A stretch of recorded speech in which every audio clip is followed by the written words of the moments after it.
The office clock ticked past 5 p.m. But Elliot Carter's heart stopped when his boss's email hit his inbox. Termination effective immediately. 10 years of late nights. Client wins. And coffee runs for the marketing firm. And it ended with a single line citing cultural misalignment. He knew what it meant. The whispers about his relationship with Miles had finally reached the boardroom. Elliot sat frozen at his desk, the Chicago skyline sprawling beyond the glass walls of his 14th floor office. His colleagues avoided his gaze, their keyboards clacking in a hollow symphony of indifference. He'd built campaigns that saved this company millions. Yet here he was, packing his life into a cardboard box. The weight of betrayal burned hotter than the summer sun outside. He thought of Miles, waiting at home with his easy smile and unyielding optimism, and wondered how he'd break the news. The elevator ride down felt like a descent into purgatory. Each floor dinged like a countdown to the end of his identity as Elliot, the marketing guy. By the time he reached the lobby, his palms were sweaty, and his tie felt like a noose. At the reception desk, Clara, the receptionist who'd always greeted him with a conspiratorial grin, slid a small, unmarked box across the counter. "This is for you," she whispered, her eyes flickering with something unspoken. "Don't open it here." Elliot frowned, his fingers brushing the plain brown cardboard. "What's this?" he asked, but Clara only shook her head, her lips pressed tight. He tucked the box under his arm, its weight oddly heavy for its size, and stepped into the humid Chicago evening. The city buzzed around him, taxis honking, pedestrians weaving, but all he could think about was the box and the life he'd just lost. Back at their cramped apartment in Wicker Park, Miles was sprawled on the couch, sketching in his notebook. His graphic design work always spilled across their living room, a riot of color and chaos that Elliot secretly loved. "You're home early," Miles said, looking up with a grin that faded when he saw Elliot's face. "What happened?" Elliot set the cardboard box from his office on the table, the mysterious smaller box from Clara still in his hand. "They fired me," he said, his voice cracking. 10 years. Miles. They said I don't fit their culture.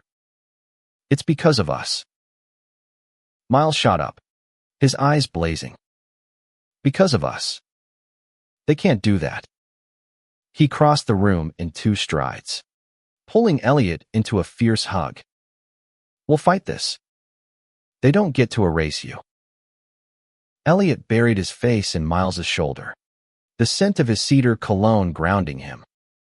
"I don't know if I have the fight in me," he admitted. "And there's this thing Clara gave me." He held up the small box, its edges worn but sturdy. Miles raised an eyebrow. "What's in it?" "I don't know." She said not to open it at the office. Elliot's fingers hesitated over the tape. Something about the box felt like a lifeline or a bomb. He tore it open, revealing a folded letter and a flash drive nestled in tissue paper. The letter was in Clara's neat handwriting. "Elliot, you deserve better. Check the drive. You're not alone." Miles leaned over his shoulder as Elliot plugged the drive into his laptop. A folder popped up, labeled Truth. Inside were emails, hundreds of them. Internal memos between his boss, HR, and the board, discussing his lifestyle as a liability. There were screenshots of his performance reviews, all glowing, juxtaposed with recent notes about his distraction after he'd come out publicly with Miles.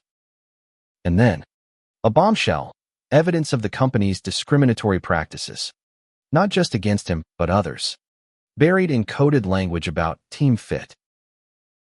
"Holy shit," Miles whispered. "Clara's been collecting this for you." Elliot's heart raced. This wasn't just his story, it was a weapon. "She risked her job for this," he said, his voice thick. "Why?" "Because she sees you," Miles said, squeezing his hand. And she knows you're worth fighting for. That night, they stayed up late, combing through the files. Each email was a dagger, but also a spark. Elliot's despair began to shift, replaced by a flicker of resolve. He wasn't just a fired employee. He was a man with a truth to tell. Miles sketched beside him, his pencil scratching out ideas for a campaign, not for a client, but for justice. "We're going to make them regret this," Miles said, his voice steady with conviction. By dawn, Elliot had a plan. The flash drive was his leverage, but he needed to be smart. He reached out to a lawyer friend, Sarah, who specialized in employment discrimination. Over coffee at a diner, she scanned the files, her eyes widening. "This is a goldmine," she said. "We can sue for wrongful termination, but we can also go bigger, expose their whole operation." Elliot hesitated. Suing meant reliving every moment of shame, every whisper behind his back. But Miles's hand on his knee steadied him. "You don't have to do this alone," Miles said. "We're a team." The decision was made. They'd fight not just for Elliot, but for everyone the company had silenced.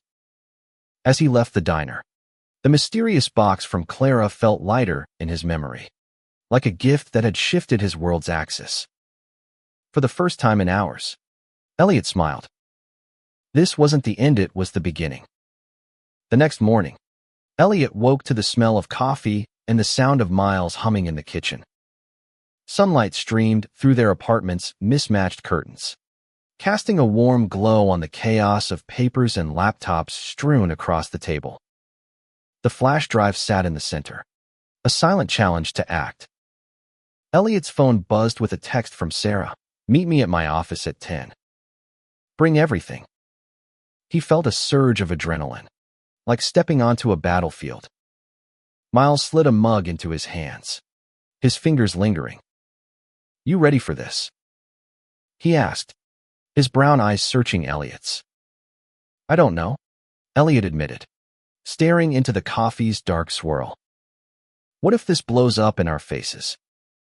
What if they come after us harder?" Miles sat across from him, his expression fierce. "Then we fight harder. They don't get to win because they're louder or richer. We have the truth." Elliot nodded, drawing strength from Miles's certainty.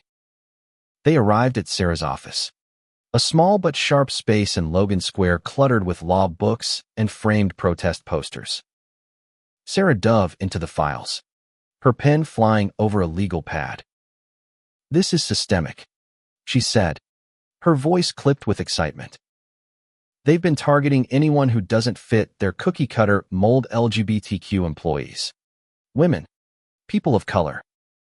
We can build a class action case." "A class action?" Elliot's stomach twisted. "That's huge. I just wanted my job back." Sarah leaned forward, her glasses glinting. "Elliot, this isn't just about you. Clara's files show at least 5 others who were pushed out for similar reasons. You could change the game for everyone."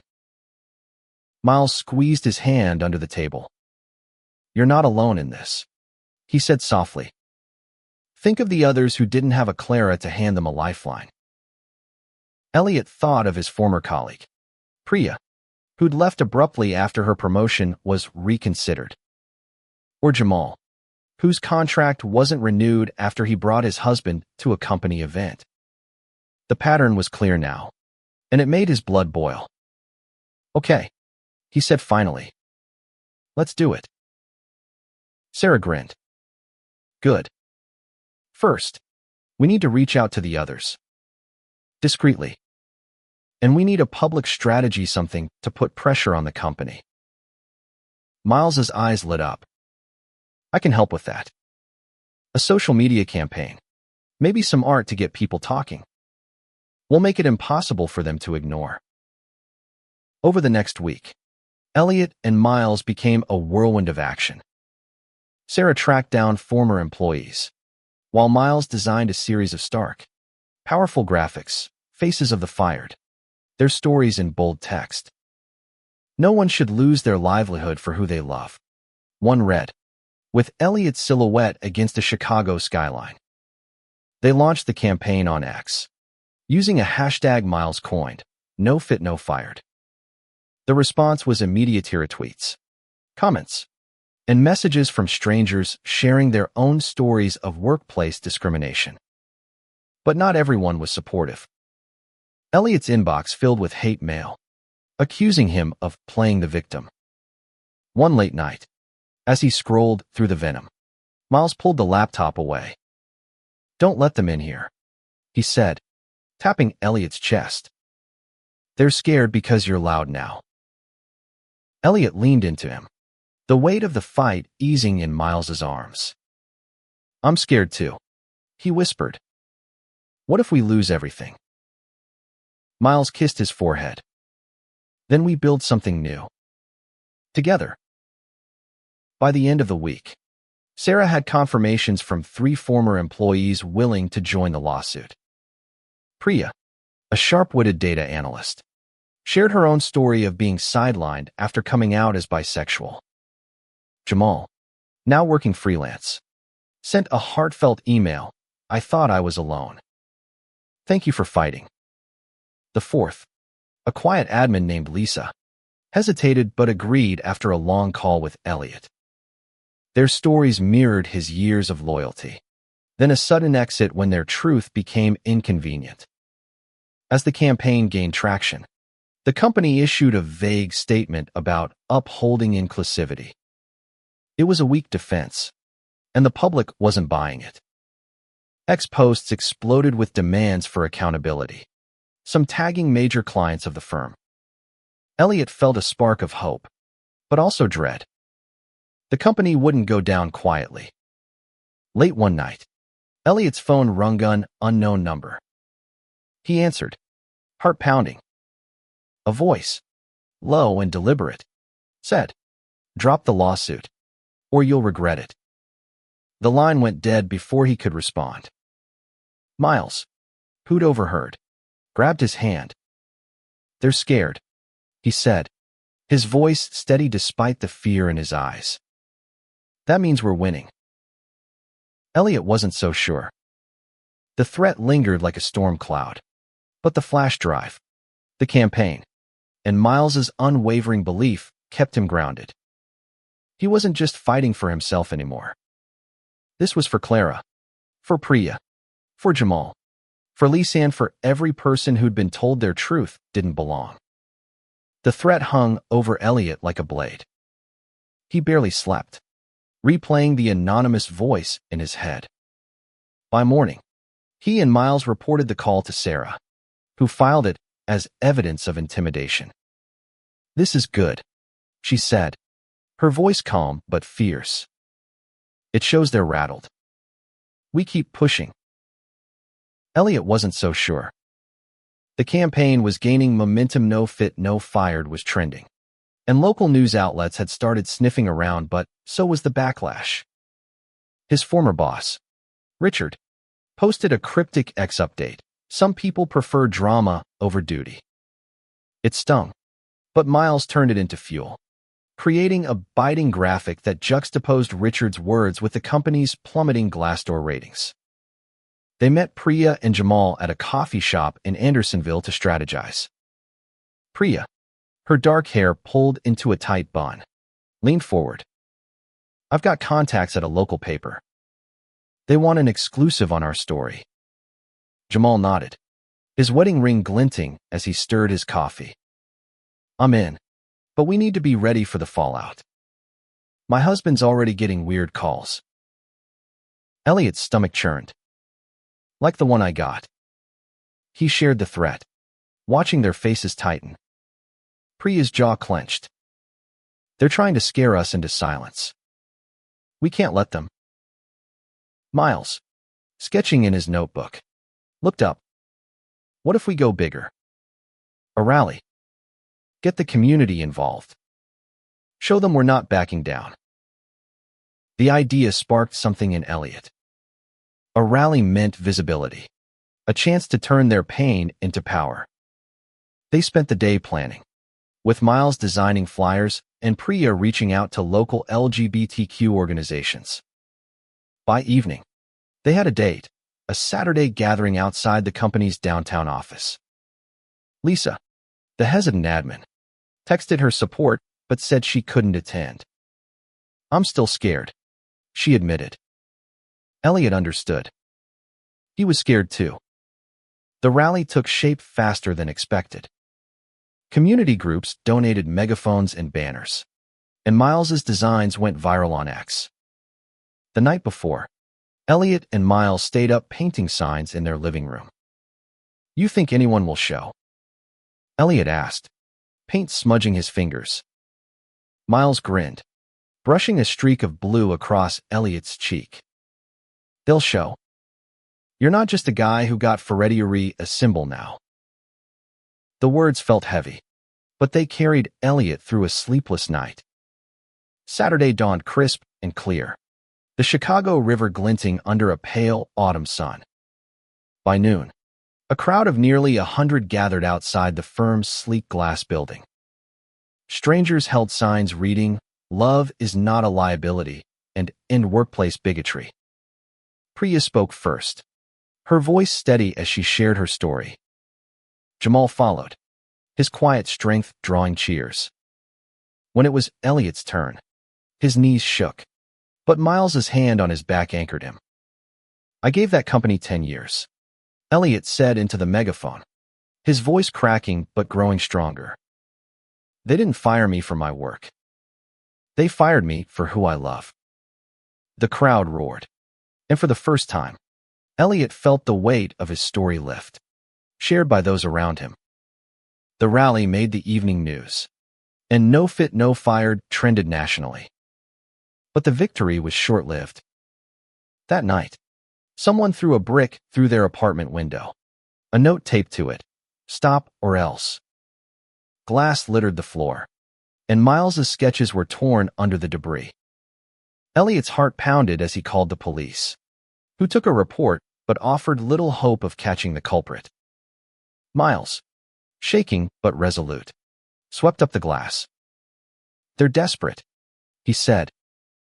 "This means we're getting to them." Elliot wanted to believe him, but fear gnawed at his resolve. Sarah called the next morning with news. The company had offered a settlement to drop the lawsuit.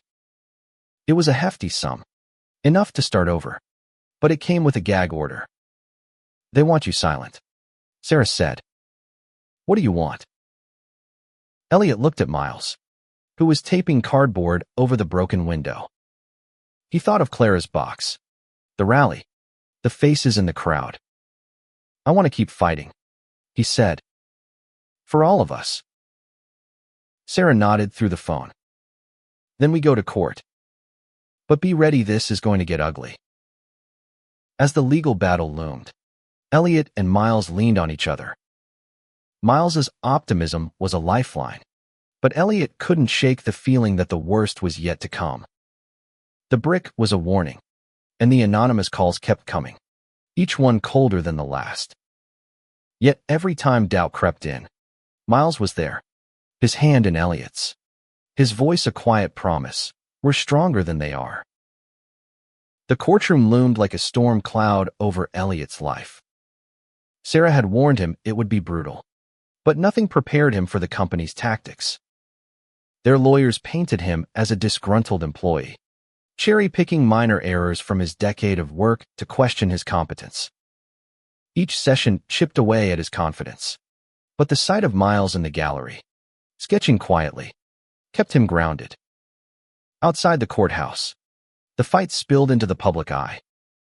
The rally had ignited a movement, and supporters gathered daily, their signs a colorful defiance against the company's polished facade. But the opposition grew louder too. Posts from anonymous accounts accused Elliot of fabricating his story, and a conservative blog published a hit piece calling him a professional victim. The hate mail piled up, some letters arriving at their apartment with no return address. Miles took it in stride, turning the vitriol into art. His latest graphic, a silhouette of two men holding hands against a barrage of hateful words, went viral, shared by celebrities and activists alike. "They can't drown us out," he told Elliot, his voice fierce. "We're too loud now." But the pressure was relentless. One night, Elliot found Miles staring at his phone, his face pale. "What's wrong?" Elliot asked, dread pooling in his stomach. Miles turned the screen toward him. A photo, taken from a distance, showed them leaving the courthouse, Miles's arm around Elliot's waist. The caption read, "How far will they go for attention?" The post had thousands of likes. Elliot's hands shook. "They're following us now." Miles pulled him close. "They're trying to scare us. But we've got something they don't each other." The next day, Sarah called with a breakthrough. Clara, the receptionist, had agreed to testify. She'd been quietly gathering more evidence, including a recorded conversation with Richard admitting the firings were about optics. It was risky. Clara could lose her job, but she was done staying silent. "I've seen too many people hurt," she told Elliot over a secure call. "You're my line in the sand." Her courage reignited Elliot's. He and Miles doubled down, meeting with more former employees who'd been pushed out. A trans woman named Alex joined the lawsuit, her story of being denied promotions mirroring Elliot's. Their group grew, their voices amplifying each other. Sarah filed for a broader injunction, demanding the company overhaul its policies. As the trial neared its climax, the company's desperation showed. They leaked a doctored email suggesting Elliot had mishandled client funds, a lie Sarah quickly debunked with Clara's files. The smear campaign backfired, drawing more media attention to the case. A national outlet picked up the story, and suddenly, Elliot's face was on newsstands, his story no longer his alone. The night before Clara's testimony, Elliot couldn't sleep. He sat on the fire escape, the Chicago skyline a jagged silhouette against the stars. Miles joined him, wrapping a blanket around them both. "You ever think about giving up?" Elliot asked, his voice barely a whisper. "Every day," Miles admitted. "But then I look at you, and I know we're doing the right thing. Not just for us, for everyone who comes after." Elliot leaned into him, the city's hum a quiet backdrop to their shared silence. The next day, Clara took the stand, her voice steady as she recounted the company's pattern of discrimination. The recorded conversation played, Richard's voice damning in its clarity. The courtroom buzzed, and the company's lawyers scrambled, their objections weak. Afterward, Clara hugged Elliot outside the courthouse. "I'm proud of you," she said, her eyes shining. "You're making history." But history came at a cost. That night, another anonymous call came, this time with a chilling specificity. "We know where you live." Elliot's heart raced as he checked the locks, Miles's hand steady on his shoulder. The fight was far from over, and the stakes were higher than ever. Yet, as they sat together in the dim light of their apartment, Elliot felt a quiet strength. The box from Clara had started this, but their love and the community they'd built would carry them through. The trial's final days were a gauntlet. The company's lawyers doubled down, dragging Elliot's personal life into the spotlight. They questioned his relationship with Miles, insinuating it disrupted workplace morale. Each barb stung, but Elliot held his head high, fueled by the memory of Clara's testimony and the crowd outside chanting his name. Miles kept the campaign alive, his art a beacon for their growing supporters. He designed a mural for a community center in Boys Town, depicting hands of every color linked in solidarity. The unveiling drew hundreds, including Lisa, who finally showed up, her quiet presence of victory. "I'm here," she whispered to Elliot, her eyes wet. "I'm done hiding." The community's support was a lifeline, But the threats escalated. Another brick came through their window, this time with no note, just a crude slur scratched into the surface. The police increased patrols, but Elliot felt exposed, like a target painted on his back. Miles, ever the optimist, turned the broken glass into a mosaic, piecing it into a heart-shaped frame. "They can't break us," he said, his voice fierce but his hands trembling. Sarah prepped them for the closing arguments, warning that the company was pushing for a mistrial. "They're out of moves," she said, "but they'll fight dirty until the end." She was right. On the last day, Richard took the stand, his polished demeanor masking a cold arrogance.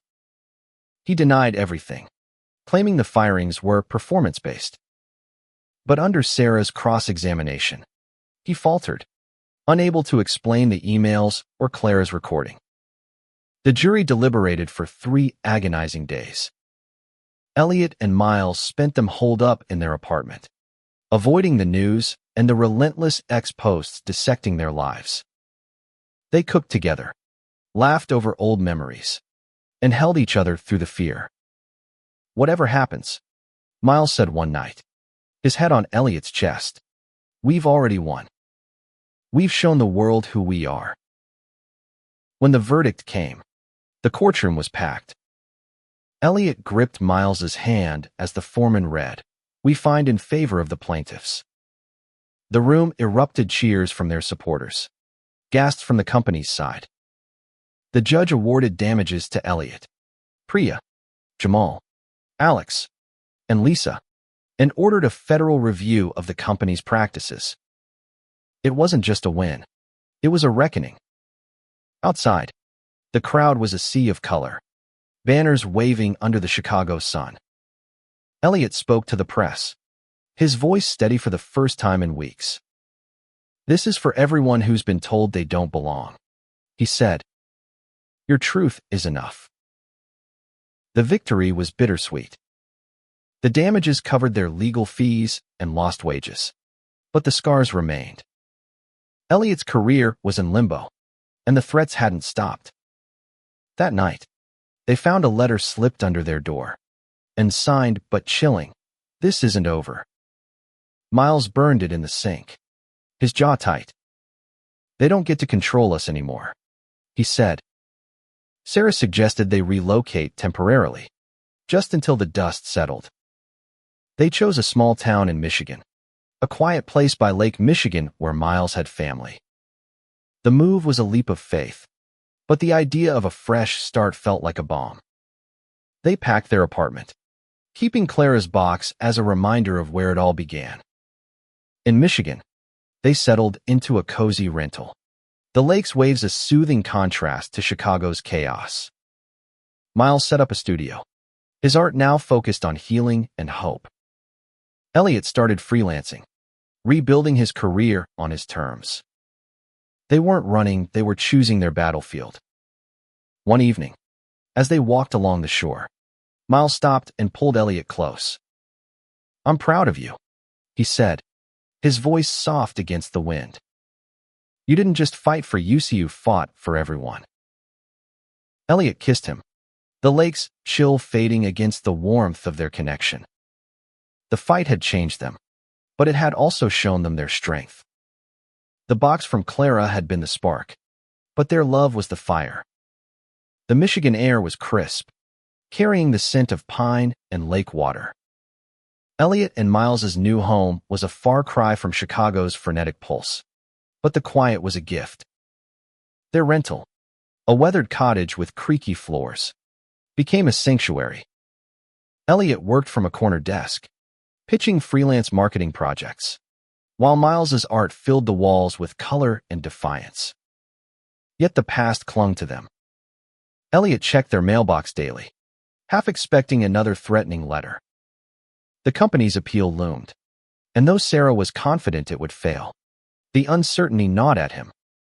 Miles sensed it, always ready with a joke or a touch to pull Elliot back from the edge. "We're building something new," Miles said one morning, handing him a coffee. "They can't take that away." Their new community surprised them. The town, small but vibrant, had a tight-knit LGBTQ network. At a local art fair, Miles's mosaic made from the shattered glass of their Chicago windows drew a crowd. A woman named Tara, who ran a nearby community center, bought it on the spot. "This belongs in a place where people can see it," she said, her eyes lingering on Miles and Elliot. "You two are troublemakers." "I like that." Tara invited them to a center event, a fundraiser for queer youth. Elliot hesitated. Public attention still felt raw, but Miles convinced him. "We're not hiding anymore," he said. The event was a revelation, teens sharing their stories, parents offering support, and a drag performance that had everyone cheering. Elliot felt a pang of envy for the kids who'd grow up with this acceptance, but also pride. Their fight was paving the way. Back home, Elliot got a call from Clara. She'd left the company, taking a job at a nonprofit. "They're cleaning house," she said. "Your lawsuit scared them. They're rewriting policies, but it's too late for them to look innocent." She paused. "You changed things, Elliot. I'm proud to have been part of it." Her words hit hard. Elliot had been so focused on surviving that he hadn't seen the ripple effect. He thanked her, his voice thick, and hung up.